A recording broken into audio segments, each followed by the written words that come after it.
وَلَقَدْ كَرَّمْنَا بَنِي آدَمَ وَحَمَلْنَاهُمْ فِي الْبَرِّ وَالْبَحْرِ وَرَزَقْنَاهُمْ مِنَ الطَّيِّبَاتِ وَفَضَّلْنَاهُمْ عَلَى كَثِيرٍ مِّمَّنْ خَلَقْنَا تَفْضِيلًا।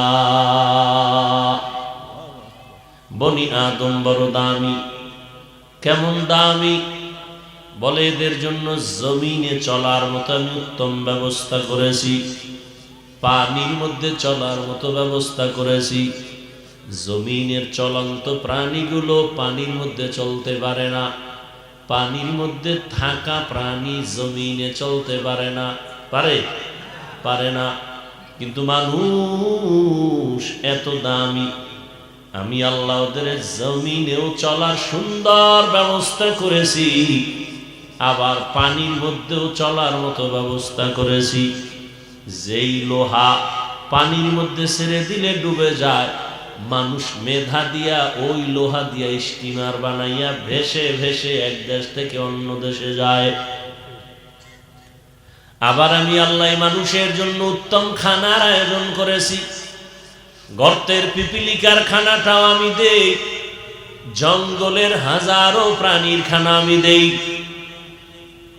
নদীর মধ্যে হাজারো ধরনের মাছ এর খানাও আমি দেই, উড়ন্ত পাখির খানাও আমি আল্লাহ দেই, মানুষেরও খানা দেই। তবে মানুষের খানার মতো পিওর খানা কাউকে দেই না।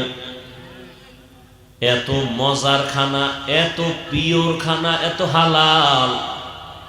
বান্দা তুমি ভাত খাইবা, চালটাকে কাভারের মধ্যে ঢুকায় দিছি যেন ময়লা না লাগে। তুমি রুটি খাইবা, গমটাও কাভার করে দিয়েছি।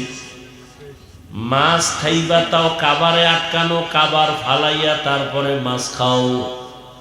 তুমি গাছের ফল খাইবা, তাও কাভারে ঢুকায় দিছি, কাভার থেকে বের করে এরপরে ফল খাও। কলা খাও, আপেল লিচু খাও, আম খাও, কাভার ছাড়াইয়া এরপরে কাঁঠাল খাও, কাভার ভেতর দিয়ে বের করে খাও।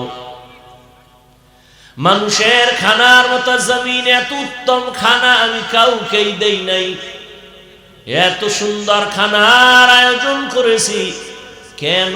একমাত্র কারণ আমি মানুষের বেশি মোহব্বত করি, ভালোবাসি। আমি বড় আদর করে বানাইছি।